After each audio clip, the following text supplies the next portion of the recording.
নমস্কার বন্ধুরা, অনিফার্স world YouTube চ্যানেলে আপনাদেরকে স্বাগত। পশ্চিমবঙ্গে বিধানসভা ভোট দফায় হতে চলেছে, আর সেই ভোটকে কেন্দ্র করেই ছুটি ঘোষণা করা হলো। বিস্তারিত কি রয়েছে সেটা আমি বলছি। সকলেই জানেন যে 23 এপ্রিল এবং 29 এপ্রিল এই দফায় আমাদের রাজ্যে ভোট হবে।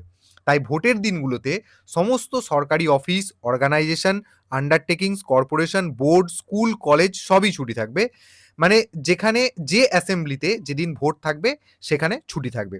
এই ফার্স্ট প্যারাগ্রাফের শেষ 4টে লাইনে সেই কথাটাই বলা আছে। আর এখানে এই কলামটাতে যেটা বলা আছে, দফায় আমাদের রাজ্যে ভোট হবে 23 এপ্রিল বৃহস্পতিবার দিন এবং 29 এপ্রিল বুধবার দিন। প্রথম দফায় 152টি কনস্টিটিউয়েন্সিতে এবং দ্বিতীয় দফায় 142টি কনস্টিটিউয়েন্সিতে ভোট প্রক্রিয়া চলবে। এবং এখানে মূল যে পয়েন্টগুলো রয়েছে 2, 3, 4, 5 করে অনেকগুলো গুরুত্বপূর্ণ পয়েন্ট এখানে আলোচনা করা হয়েছে এই ছুটি বিষয়ে। তো 2 নম্বর পয়েন্টে যেটা বলা হচ্ছে যে এখানে লেবার ডিপার্টমেন্টকেও একটা অর্ডার দেওয়া হচ্ছে যাতে কর্মীরা ওই ভোটের দিন পেড হলিডে পায় ভোট দেওয়ার জন্য।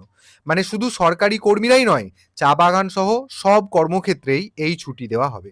3 নম্বর পয়েন্টে যেটা বলা হচ্ছে, ধরুন এমন কোনো কর্মীও রয়েছেন যারা একটি নির্দিষ্ট বিধানসভার বাসিন্দা এবং ভোটার, কিন্তু তিনি অন্য কোনো বিধানসভাতে তার অফিস মানে অন্য এলাকায় কাজ করেন, কিন্তু ভোটার হিসেবে অন্য কেন্দ্রে তার নাম, তাহলে ওনারাও ভোট দেওয়ার জন্য পেড হলিডে পাবেন, মানে ছুটি পাবেন এবং তার সাথে বেতন কাটার কোনো ব্যাপার নেই। বেতনের টাকাটা যেটা হয় ওই দিনের জন্য সেটাও পাবেন। 4 নম্বর পয়েন্টে যেটা বলা হচ্ছে যে যদি কোথাও রিপোল হয়, হতেই পারে বিভিন্ন কারণে, তো সেই রিপোল হওয়ার জন্য আবার ভোট দেওয়ার জন্য আবার পেড হলিডেও পাবেন কর্মীরা। মানে এমন কোথাও রিপোল হলো, যেদিন অ্যাকচুয়াল ভোট ছিল সেদিন উনি পেড হলিডে পেয়েছেন, কোনো অসুবিধা নেই।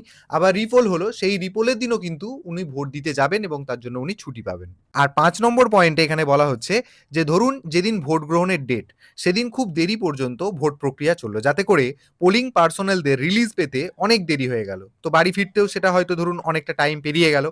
তো ভোট পরবর্তী দিনে মানে 24 এপ্রিল অথবা 30 এপ্রিল তাদের অফিস অ্যাটেন্ড করতেও কিন্তু প্রবলেম হবে। তাই ওই 24 এবং 30 এপ্রিল যার ক্ষেত্রে যেমন অ্যাপ্লিকেবল, ওনারা কিন্তু সেই দিনগুলিতে স্পেশাল লিভ পাবেন। আর 6 নম্বর পয়েন্টে যেটা বলা হচ্ছে যে যেসব অফিস অথবা স্কুল ভোট কেন্দ্র বা ডিসিআরসি হবে, সেসব জায়গাতে ভোটের আগের দিন মানে 22 এপ্রিল এবং 28 এপ্রিল লোকাল ছুটি ঘোষণা করা হবে, লোকাল ছুটি দেওয়া হবে। অর্থাৎ সার কথা এই পুরো নোটিশটার ছুটি সংক্রান্ত যে ব্যাপার, যে ভোটের দিন মানেই ছুটি এবং সেটাও বেতন সহ ছুটি। সবাই যেন ভোট দিতে পারেন, এটাই হচ্ছে আসল উদ্দেশ্য। তো অবশ্যই এই ভিডিওটি সকলের সাথে শেয়ার করুন এবং আপনারা যারা আমার চ্যানেলে নতুন তারা চ্যানেলটিকে সাবস্ক্রাইব করে নিতে ভুলবেন না।